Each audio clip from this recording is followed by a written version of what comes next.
नमस्कार दोस्तों, स्वागत है आपका A to Z स्टोरीज पर।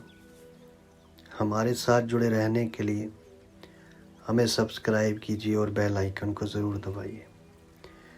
जिसका सिमरन तुम करते हो तो उसको तुम्हारी चिंता होती है।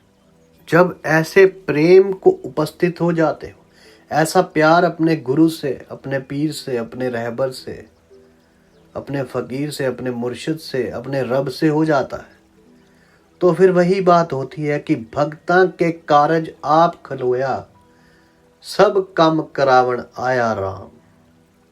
क्योंकि सदगुरु को अपने शिष्य की, अपने बच्चे की, अपने मुरीद की चिंता होती है। ऐसी ही बात है, एक व्यक्ति थे जिनकी कपड़े की दुकान थी, लेकिन सच्चे संत की संगत की सेवा में ही उनका काफी समय लग जाता था। साईं लोग अपने फकीरों को, अपने गुरुओं को, जिनको वो मानते थे, तो वहीं बहुत समय गुजर जाता था। उनकी दुकान दिन में केवल 2-4 घंटे ही खुलती थी और कभी कभी बिल्कुल बंद ही रहती थी। और यहाँ यही है कि जो अपने सदगुरु का जिक्र करते हैं, सदगुरु अपने मुर्शिद का जिक्र करते हैं, तो वो संत, वो रहबर, वो सदगुरु खुद ही उनकी फिक्र करते हैं।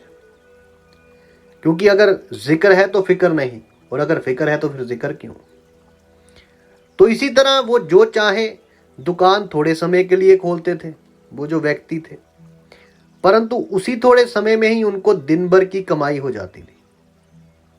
वो हमेशा शुक्र करते रहते थे।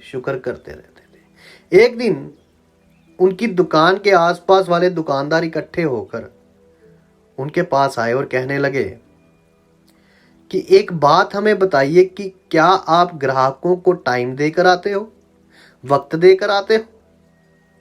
आप जिस समय दुकान खोलते हो उसी वक्त ग्राहकों की भीड़ लग जाती है, और हम सुबह से ही धूप बत्ती जलाकर ग्राहकों के इंतजार में बैठते हैं। निगाहें सड़क की ओर रहती हैं कि कौन सा ग्राहक आएगा और कुछ लेकर जाएगा। लेकिन आप तो 2 घंटे में ही दिन भर की कमाई करके निश्चित हो जाते हो। इसमें क्या राज है? इसमें क्या राज है? तो उन्होंने कहा, बड़ी नम्रता से जवाब दिया, भाई साहब जी, मैं ग्राहकों को बताकर नहीं आता।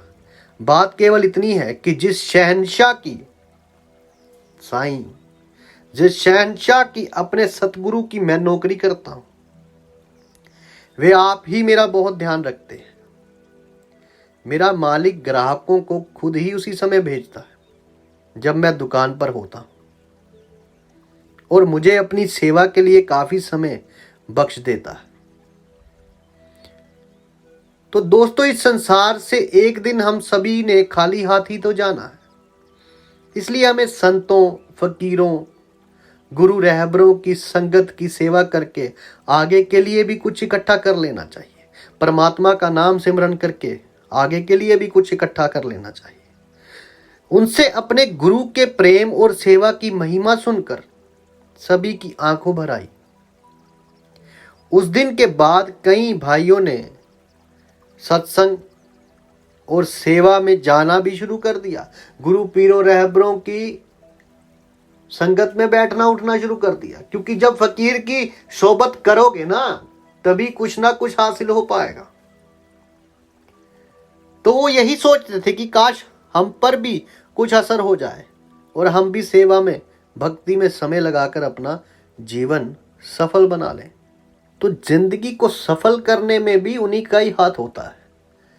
फकीर रहबरों की जो सोबत करते हैं वो कुछ ना कुछ जरूर हासिल करते हैं। वक्त अवश्य लगता है किसी मंजिल पर पहुंचने के लिए, लेकिन जो इनके होते हैं वो किसी ना किसी मुकाम पर जरूर पहुंचते हैं। यदि आपको हमारी ये कहानियाँ, साईं लोग फकीरों की रहमतों की कहानियाँ अच्छी लगती हैं तो आप हमें सब्सक्राइब कीजिए, शेयर कीजिए, लाइक कीजिए। आप सबके भीतर बसे उस परमात्मा को मेरा प्रणाम। आप सबका धन्यवाद। साधु संत फकीरों रहबरों की सदा ही जय।